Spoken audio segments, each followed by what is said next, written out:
Welcome to our opening of the art of John Goodwin, Colors of the Blues. We are so proud to have this exhibit here. And of course, we are proud to be putting on the Lanterns on the Levee, the third annual Lanterns on the Levee, in just a few minutes as well. And so, my name is Thomas Jacks. I'm the interim director here at the Delta Cultural Center, and I just want to welcome everybody. We are a museum of the Arkansas Department of Parks, Heritage, and Tourism. And before I go any further, I want to introduce our director of the department, Marty Rawl.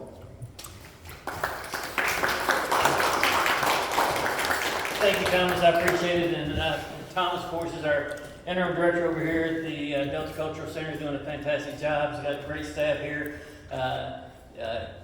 Candace and Ruth, and I saw Matt in here earlier, but of course Cliff. And so we appreciate the hard work they do. And John, we really appreciate you being here and letting us have you post your art. And I think it's a great time with the King Biscuit Blues Festival coming up, that people can come in and see this fabulous work. I think it's part of our mission, Heritage, Arkansas Heritage, Delta Cultural Center, and all our other agencies, that we do what we can to promote Arkansas artists and Arkansas talent, wherever it may be, and have an opportunity for others in the state to enjoy it. So we're really excited to have this exhibit here tonight. And Thomas, turn it back over to you to introduce John, or? I'm going to turn it over to Ruthie. Okay. All right. Thank y'all for being here. Thank you. And as Marty mentioned, our curator, Ruthie Pride, put all this together, and I'm going to let Ruthie come up and take the podium for just a moment and introduce John. Hello. How y'all doing? Good evening. My name is Ruthie Pride. I'm the curator here at the Delta Cultural Center. It's my pleasure to welcome you to the opening of the Color of the Blues, Art of John Goodwin. And so this exhibit showcases John's extraordinary ability to tell stories through color. His paintings capture the soul of the Delta and the spirit of the blues, while also drawing inspiration from other places, cultures, and even the foods that connect us across America. And so tonight we celebrate art that is rooted here but speaks universally. Thank you for joining us on this special occasion. And so now we will have Mr. John Goodwin to come and talk to us about his art and his inspiration for his artwork. Thank you. Yeah, I wish I had Thomas Jack's voice. I really do. I really appreciate everybody coming today. Big thanks to everybody at the Delta Cultural Center. Such an honor to have Marty here today. Thanks to Thomas and Ruthie and Tanya and Carla and Cliff and just everybody, for everything you did to make this happen. This is a huge thing for me. And I appreciate my friends and family coming. I've got my wife Judy here with me, and thank her for putting up with me. And I've got my two sons, Barrett and Trevor, that I love so much, and I'm really glad that they're here too. And Trevor is kind of my special guest here because he came all the way from Gainesville, Florida today to be here, and he's kind of the reason that I'm here and this art is here and everything else too, because he's my reason for painting. I grew up painting as a boy and went to school, studied it, graduated Louisiana Tech, and I moved to Little Rock, and instead of going into art the way I intended to, I went into sales. And I was in sales for over 35 years.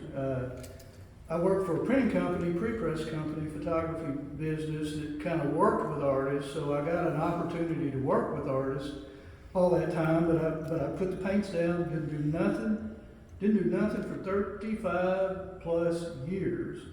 And then about 10 years ago, Trevor and I were downtown at a festival, and there was a guy that had paintings.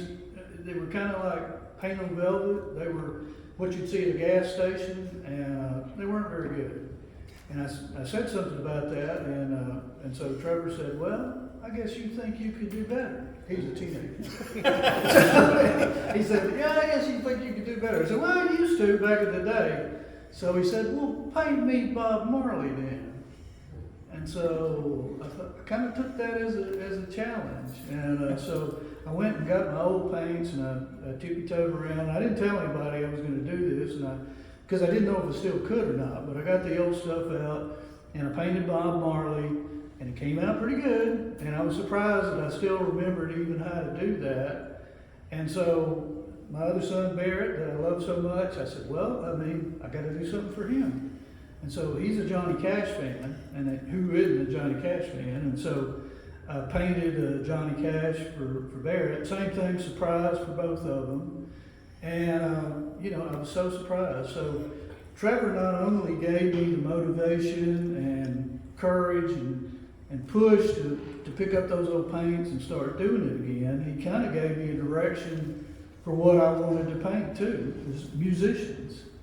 I've always been a huge music fan, like all kinds of music, but especially the blues. And as a white guy, I got that from Cream and Led Zeppelin and the Stones, and I started digging into where all that came from, and it all came from right here in the Delta, and it's just the most pure, honest music that there is.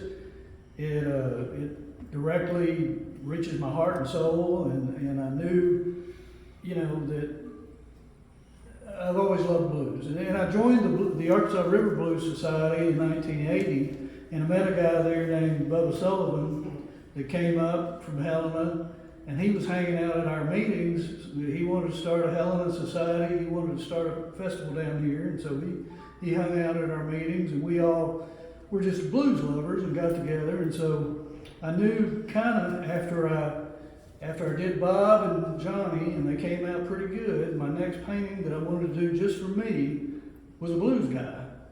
And so I had a photograph that I was really happy with, that I took of Big Jack Johnson, and it's right around the corner, I think. Yes.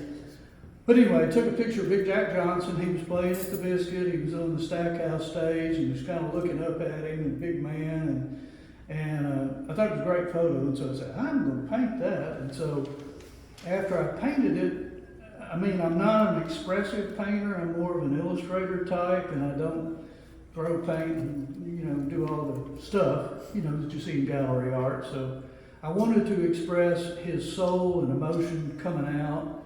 And so I'm also a comic book fan from way back when I was a kid.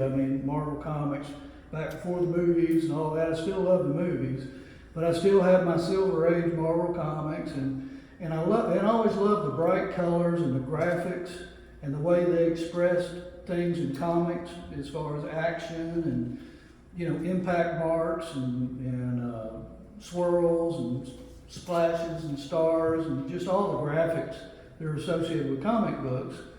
And so I put some of that into my Big Jack painting to try to express that.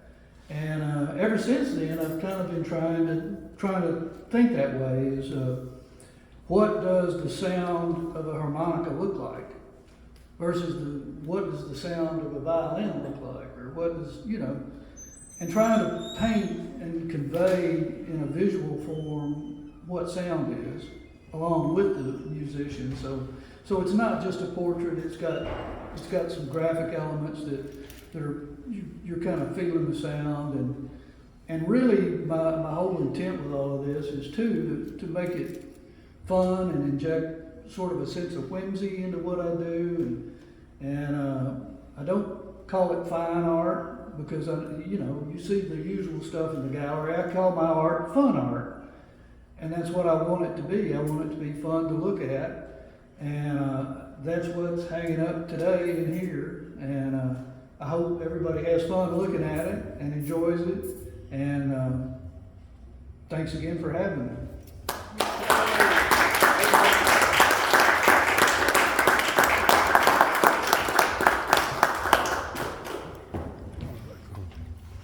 Thank you. Excellent. Refreshments over there. Anybody who hasn't been over that direction, Delta Sales Gallery? Yeah.